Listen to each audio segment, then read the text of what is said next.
भारतीय railway loading unloading workers union ने आज नई दिल्ली रेलवे स्टेशन के पार्सल एरिया में जमकर प्रदर्शन किया और चटकती कड़कड़ती गर्मी के एक रोष मार्च निकाला, जहां सैकड़ों की तादाद में कर्मचारी मौजूद थे।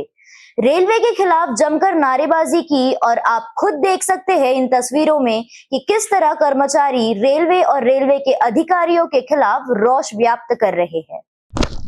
मार्च खत्म होने के बाद यूनियन के अध्यक्ष राजकुमार इंदौरिया ने कहा कि इस देश में जहां एक तरफ देश की सरकार और देश के प्रधानमंत्री नरेंद्र मोदी सबका साथ सबका विकास की बात करते हैं, वहां न तो साथ दिख रहा है और न ही विकास। यहाँ तो लोगों की रोटी और रोजगार को छीनने का काम किया जा रहा है। वही यूनियन के अध्यक्ष राजकुमार इंदौरिया ने ये कहा कि हमने अभी तक इससे पहले रेल मंत्री, रेल राज्य मंत्री, चेयरमैन रेलवे बोर्ड इत्यादि सभी अधिकारियों को पत्र लिख चुके हैं, लेकिन अभी तक उसका कोई जवाब नहीं मिला। वही उन्होंने कहा कि हम लोग लगभग पिछले 40 वर्षों से पार्सल बुकिंग के माध्यम से सभी ट्रेनों में सामान लोडिंग अनलोडिंग कर रहे हैं, लेकिन 21 जनवरी 2025 को रेलवे बोर्ड का एक आदेश आया जिसने हजारों गरीब मजदूरों को बेरोजगार करने पर मजबूर कर दिया। यहाँ प्रधानमंत्री के आत्मनिर्भर भारत के अभियान का रेल अधिकारी बहुत बड़ा उल्लंघन कर रहे हैं। वही अध्यक्ष राजकुमार इंदौरिया ने कहा कि हर ट्रेन में आगे और पीछे 2 ब्रेक वाहन होते हैं। एक ब्रेक वाहन पहले ही लीज पर दी हुई है और जो पिछली ब्रेक वाहन है उसमें तमाम जनता का सभी सामान जाता है, जैसे मैगजीन, अखबार, फ्रूट्स, मिलिट्री का सामान, घर का पुराना सामान, मोटरसाइकिल, हार्ड पार्सल, मृत्यु शरीर इत्यादि। और इसी ब्रेक वाहन से हजारों मजदूरों के बच्चों का पालन पोषण भी होता है। इन सभी सामान को रेलवे बोर्ड ने एक पॉलिसी के अंतर्गत किराए में छूट और ट्रेन में लोडिंग पर प्रथम प्राथमिकता दी हुई है। वही कांग्रेस के अंबेडकर नगर से पूर्व विधायक प्रत्याशी जयप्रकाश ने कहा कि रेलवे बोर्ड में बैठे कुछ अधिकारियों ने अपने ही कानून का उल्लंघन किया है। अगर रेलवे पिछली ब्रेक वाहन भी लीज पर दे दी गई तो फिर उपरोक्त सामान किस ब्रेक वाहन में जाएगा, क्योंकि ब्रेक तो सिर्फ 2 ही होते हैं। इसलिए हम चेतावनी देते हैं कि अगर जल्द से जल्द इस प्रस्ताव को वापस नहीं लिया तो हम सैकड़ों कर्मचारी एक बहुत बड़ा आंदोलन करेंगे।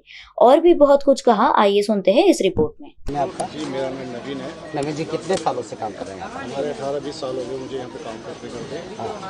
तो रेल जो चाह रही है ऐसा ना करे, जो पीछे वाला रैक है उसको प्राइवेट ना करे, क्योंकि हम मार्केट से माल लेके आते हैं, फिर वो हम यहाँ पे बुक कराते हैं। बुक कराने के बाद खुद ही लोडिंग करते हैं, खुद ही अनलोडिंग करते हैं। हमारे पास 12-15 लेबर है अपनी, सबके बीवी बच्चे हैं, सबके घर परिवार हैं, जो यहाँ से जो 2 पैसा कमा के लेके जाते हैं, अपना घर परिवार चलाते हैं।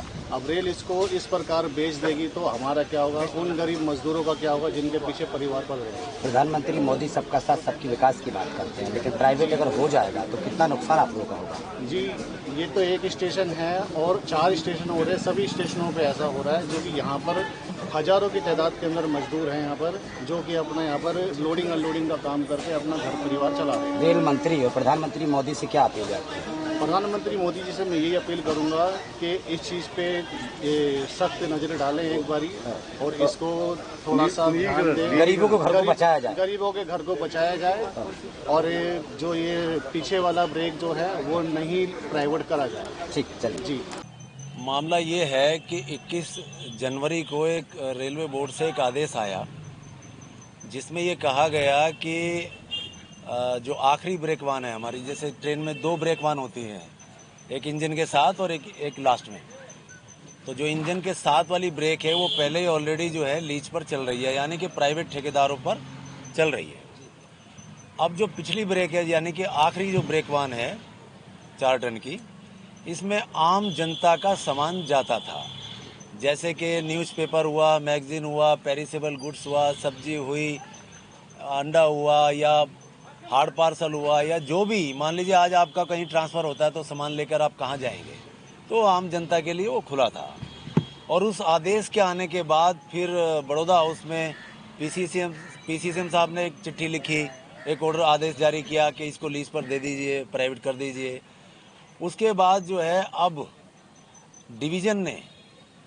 दिल्ली डिवीज़न ने टेंडर नोटिस निकाल दिया है और 29 जनवरी से 205 गाड़ियां जो हैं वो बेच दी जाएंगी। अगर ऐसा होता है तो आम जनता जो 40-50 साल से यहाँ रेलवे के लिए काम कर रही है और फ्री ऑफ कॉस्ट कर रही है, जो भी मजदूरी हमारे मजदूरों को मिलती है वो प्राइवेट कंपनी से मिलती है। रेल से कोई सुविधा 1 रुपया का कोई सहारा हमें नहीं है।